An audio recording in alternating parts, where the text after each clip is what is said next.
Hello and welcome to this edition of Jamaica Magazine. I'm your host, Adrian Atkinson. In today's show, if you're planning on buying a home, we have some information for you. We also have some tips for you novices and not quite novices when it comes to driving on our roads. But before that, we revisit our sit-down with Ms. Gillian Carrodus in the Ministry of Labour as she discusses the advantages of the flexi-work arrangement. We are not going anywhere. Let's dive straight into the facts.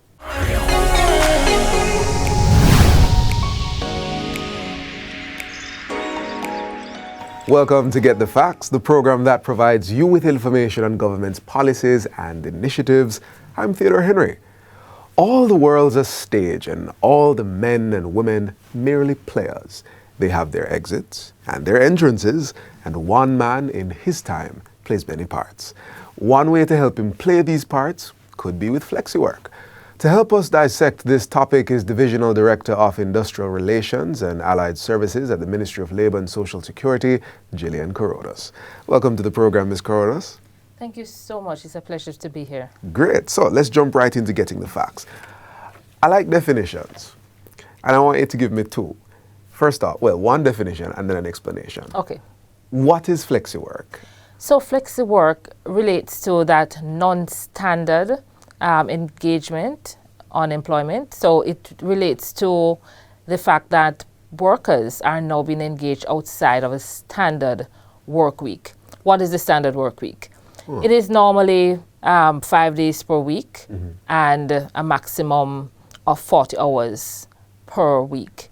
So a flexi-work arrangement can have more days, more time, or arrangements that modify how the worker either goes to a physical place of work or not. So you'll have some persons do what we call telework, telecommuting. We have that a lot because we have a very vibrant, what we call BPO, global services sector. Right. And other organizations as well. You know, the instinctive understanding or the first thing that pops into mind, flexi week, I work when I want. But that's not how it works, is it? And I'll say something else to you. Remember some time ago, not so long ago, and I'm sure you're not the age that you won't remember, that on Sundays you couldn't get anything to buy because everywhere was closed. You remember that? I don't think I was born then.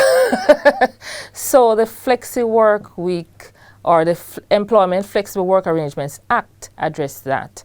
Okay. So that Sunday is a standard work day, not a premium day anymore. So that is why we have so many organizations now open on a Sunday.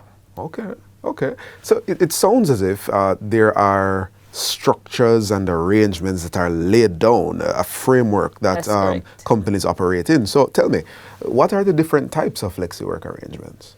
All right, so I should start by saying the Employment Flexible Work Arrangements Act came into effect in 2014, and this governs how it operates.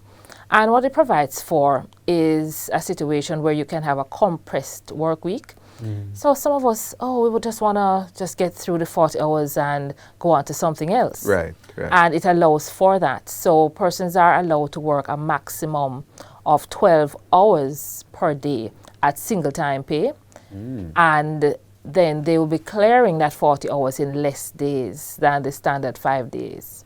Additionally, another way that flexi work week happens is where persons say, you know something, I want to work the way I want to work. And I can tell you the Gen Z and whatever is the other names that they call him by, they want to just do part-time work. So the Flexible Work Arrangements Act also allows for that.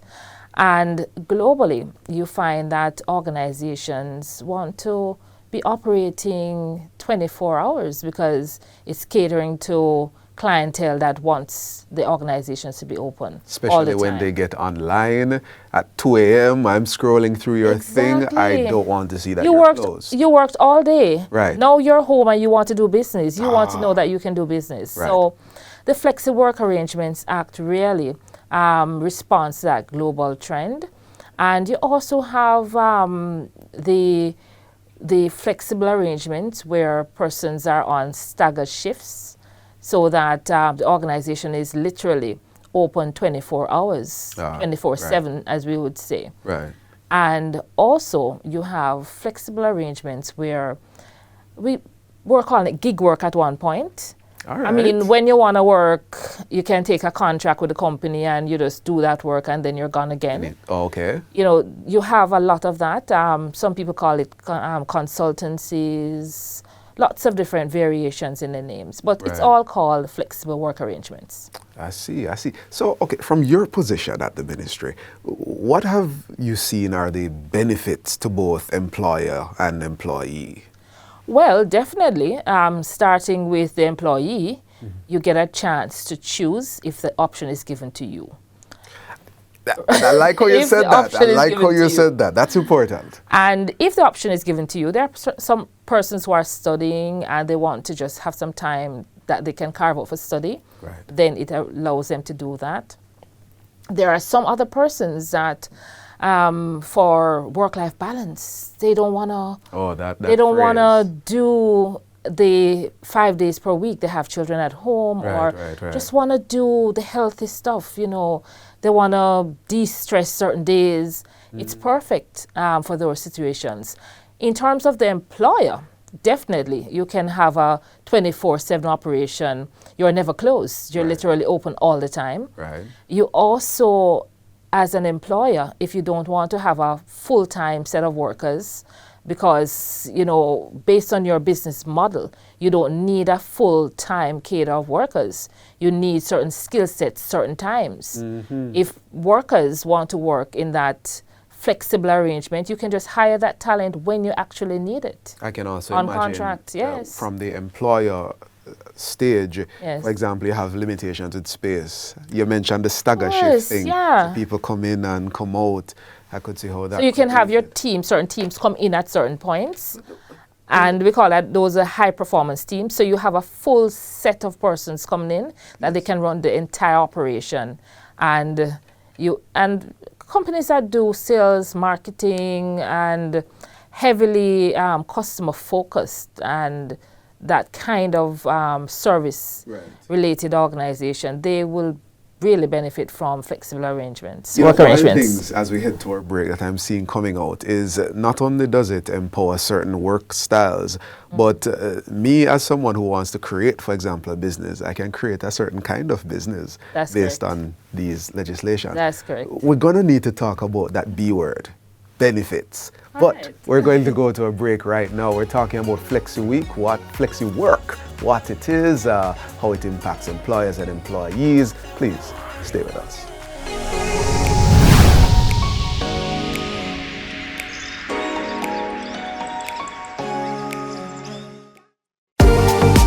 Public passenger vehicle operators and commercial carriers. Renew your road license online. It's as easy as 1-2 click. Visit the Transport Authority website at www.ta.org.jm. Choose your license type and click Apply Now. Sign in or create an account with your email address and complete the application process, uploading all relevant documents. Make payment using a debit or credit card. Once your application is approved, the Transport Authority will email you to collect your sticker. Pick up your sticker in office or utilize our courier service. Once the sticker is collected, your digital road license will be emailed to you. For more information, call the Transport Authority toll-free at 888-991-5687.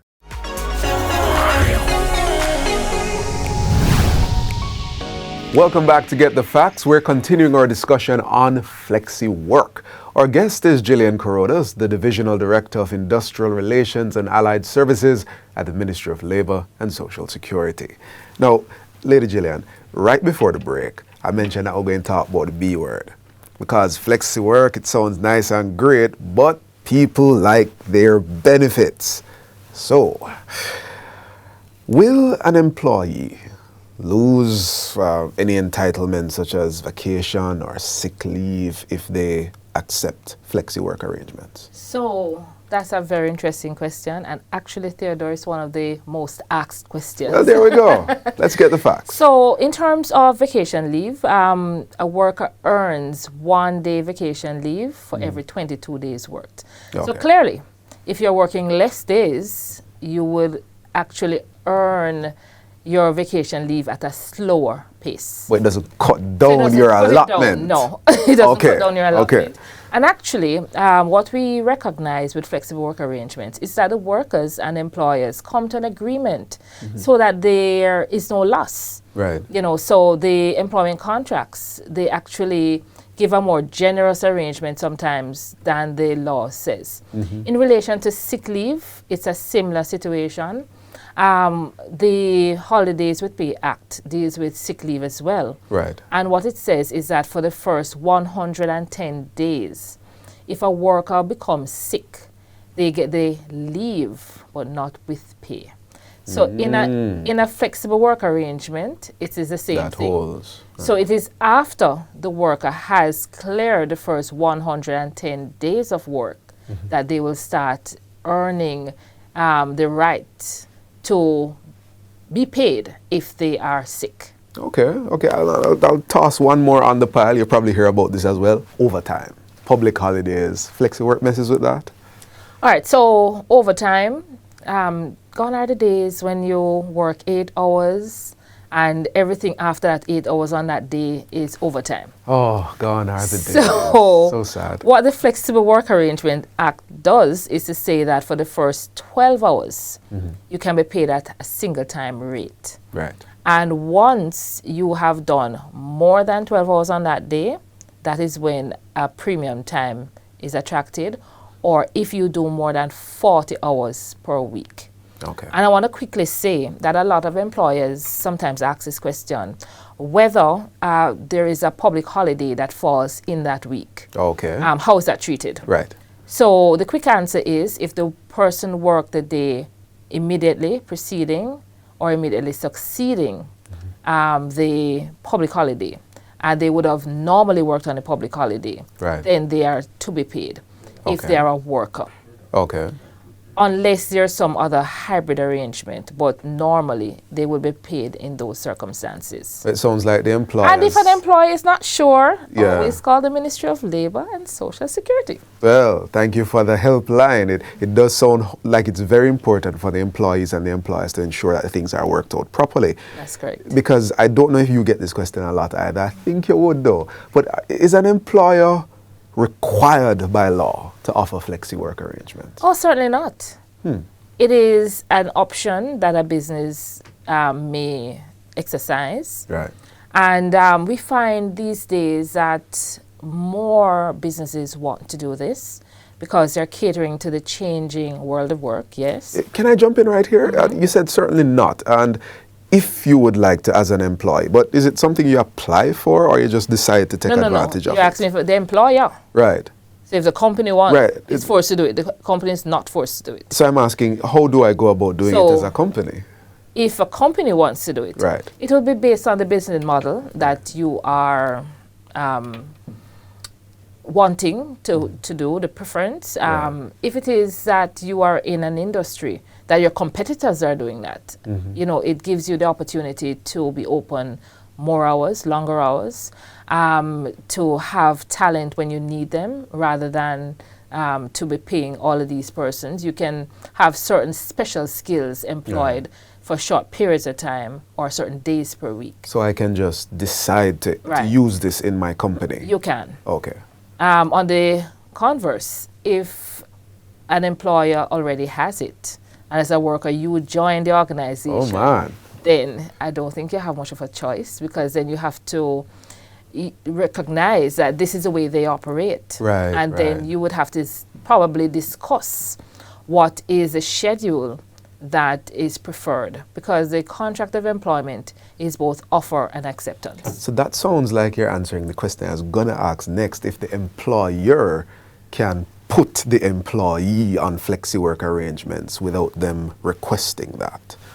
Well, if it is that they were not having that arrangement at the time the person joined, Of employment, right. at the time of employment, then the employer cannot force that worker. The worker would have to agree. And, you know, there's some forced agreement. That is not what I'm talking about. Okay. There has to be a mutual agreement. Understood. And I also recommend to employers and workers ensure that any changes are properly documented. And sometimes, even in COVID, we saw that it was of a temporary nature in some instances. If it is of a temporary nature, be very specific in terms of the period that the flexible work arrangement relates to. Right, right. But if it's going to be for longevity, for the duration of the person's remaining life in the organization, then it must say that this is a new arrangement and properly documented. The employee should have a copy of this new contractual arrangement. Right, right. So agreements come into place, they're documented, and if we need help, call the ministry. Of course, call the Ministry of Labor and Social Security. We have a team always ready. Right, right. You know, in our earlier conversation, you had really explained how flexi work can benefit business development, business creation, and Jamaica's development. We're right in the tail end of this conversation, so I just wanted to speak directly to our audience. There are employers on, there are employees on, you've given them quite a bit of facts. Anything you'd like to leave with them in the last few seconds? Right. Jamaica is experiencing a historic low in unemployment, which means that you can hardly find workers available for certain jobs. We've seen several organizations have vacancies posted, we're hiring. And flexible work arrangements gives the opportunity to get that additional staff that you need. It also gives the opportunity for workers to work in a way that is more comfortable so that they can achieve their own personal goals as well as to have the flexibility of having the work-life balance. The key to flexible work arrangements, however, is that all laws must be observed in relation to holidays with pay, in relation to the payment of wages and other benefits. And also we should ensure that it is properly documented and both parties have copies of this documentation. Very important. Well, this has been Get the Facts. Our guest was Divisional Director of Industrial Relations and Allied Services at the Ministry of Labor and Social Security, Gillian Corodas. Thank you for watching, and until next time, I'm Theodore Henry. Take good care.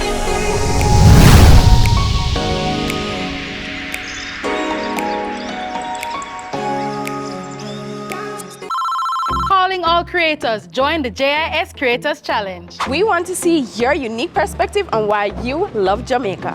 Whether it's through a Jamaican adventure, arts and craftsmanship, or Jamaican cuisine.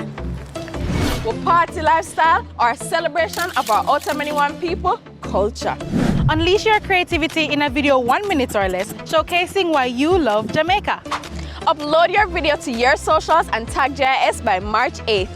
Follow us on all our platforms for more info on how to enter and prizes to be won. Stay tuned! Purchasing a home is an arduous task, but equally joyous.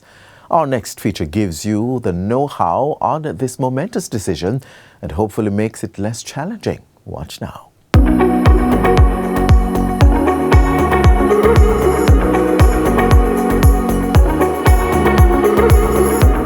Home ownership is indeed a big deal, and all our loan offerings are geared towards assisting our contributors in becoming homeowners. And so we have mortgages under two broad categories: homeowners loan and non-homeowners loans. Under the non-homeowners loan, one can purchase a home on the open market, purchase land to build, or you may access funds to build on land you already own. So for the build on own land loan, you own the land, as the name suggests. You have a title for the property. Or you may not have a title for the property, but you have what is called undisputed ownership. You have documentation that shows that you are the right owner, you're the legal owner of the property.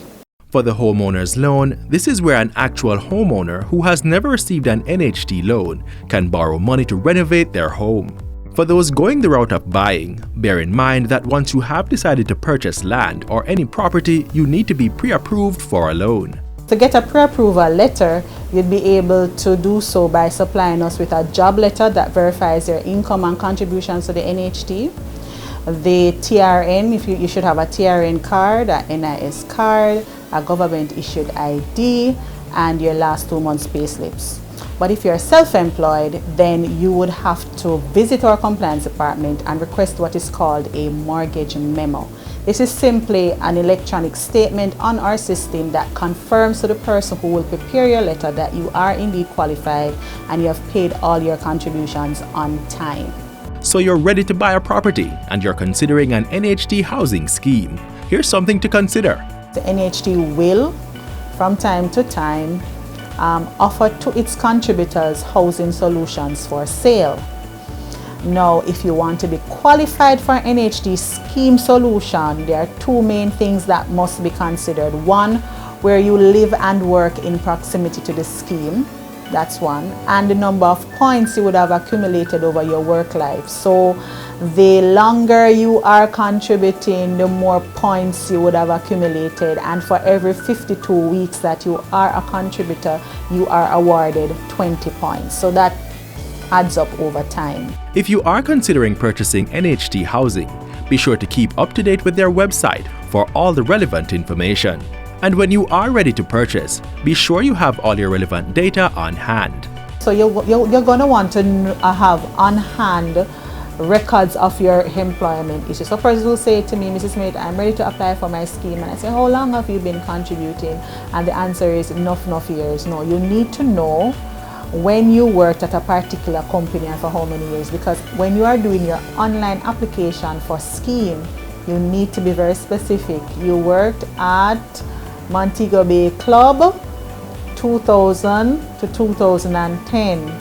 You worked at Dundee 1985 to 1990. So you have to be very specific. And for those people who may want to subdivide land and build with other like-minded individuals, Cluster housing has been renamed and rebranded, and it is now called Build 9. Okay, so it's no longer cluster, it's Build 9. So what is Build 9? It is a facility where we allow groups of persons to acquire land, and the NHT will assist with subdivision of the land, splintering of the title, and installation of the infrastructure. the land must be subdivided into a minimum of 3 lots or a maximum of 9. Hence the name Build 9. It's an opportunity for you to create your own community. So you build the community that you want, you design the community you want, you live with people that you can be happy with and comfortable with. Sounds good, right? Well, yeah, of course. Ready, sign me up. Not so fast. I want to go through some of the things that persons must bear in mind when they're ready to own a home, or they're going to buy land, or you are going to buy a home, or you're going to build on land that you already own. There are some expenses that you must prepare for. And so a sale agreement, you have to pay for that. You have to pay a valuator to do a valuation report. You have to pay a surveyor to do a survey on the property to ensure that there are no breaches or encroachment. So the property is not on your neighbor property, and the house is not too close to the border, those simple things. In addition, you need to have the attorney fee, which is usually 3% of the sale agreement and sometimes more. For more information, please contact the National Housing Trust at its corporate office, 4 Park Boulevard, Kingston 5, or give them a call at 876-929-6500-9. Happy house hunting!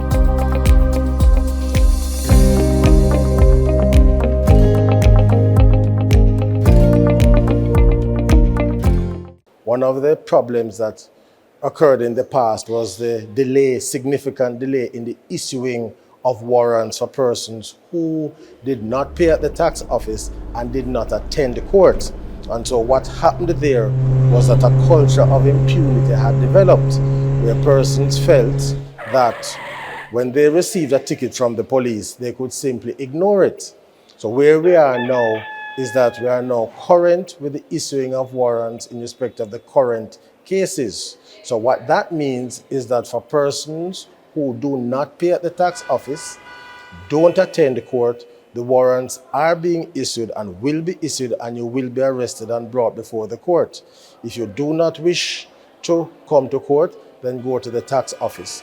Also, you have the option of contesting it. So you don't pay at the tax office, but you must turn up at court on the date and time stated in the summons. Failing that, a warrant will be issued and you will be brought before the court. Tips on safety when it comes to driving techniques can never be too much. Watch our next feature to learn some defensive driving.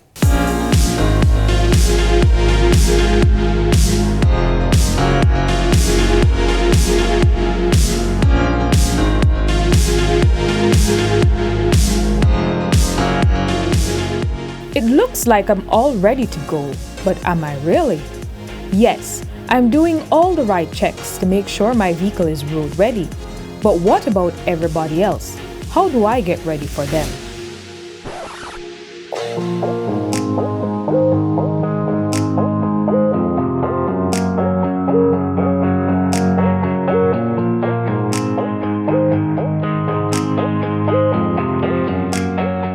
Driving to save lives, time and money in spite of the conditions around you and the actions of others. But in a nutshell, we want to ensure that we leave our destination and we reach home safely without creating any harmful situation for any other road users. Using the techniques of defensive driving helps you to reduce the chance of other people's mistakes affecting you and your vehicle. You must always be aware that though you might be a good defensive driver, the other road users a lot of times aren't. People will borrow your lane, people will overtake carelessly because they're tired of being in front of a vehicle that is slower than them or a truck. The government is targeting behavioral change among drivers to reduce the country's vehicular collisions and fatalities, and defensive driving is one of the tools. Grinnell's driving school is known for championing safe driving. Director and instructor Seth Grinnell leads us through some useful defensive driving techniques. Let's learn. The road code says that the person who arrives first should be allowed to go first, assuming that everyone now, of course, comes to a stop at the stop sign. We'll creep to our line of vision to see if it's safe to go. I'm going to make a right turn and then I proceed.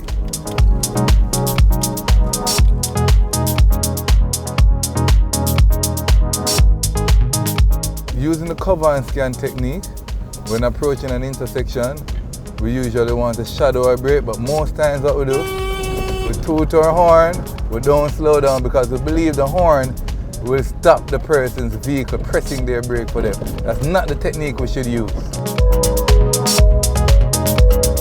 So when the light turns to green, we wait at least 2 seconds. Then we scan our intersection, ensure no one is running their light, and then we proceed safely. All right, so we're on Hope Road, and this road slopes slightly downhill. So it's very easy for you to gather speed without even knowing. Now the speed limit is 50 kilometers per hour, but I can promise you, I am going 50 now, and you realize that people will be passing me with ease. Now, one of the biggest issues here is that people always crash into the wall right at waterfalls there. Now there are adequate road signs. We can see the road signs, the backdrop, which speaks to caution or warning, and the left arrow bent like that means left bend. So caution, left bend. Now if you do not slow down, there's even a recommended speed here, I promise you your vehicle will only try to go straight. You will not be able to maneuver the bend and the wall shall meet you. So the road signs should be adhered to.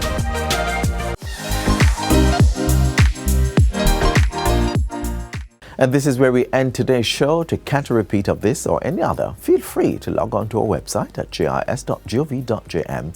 Until next time, I'm Adrian Atkinson. Do take care. This has been a production of the Jamaica Information Service, the voice of Jamaica.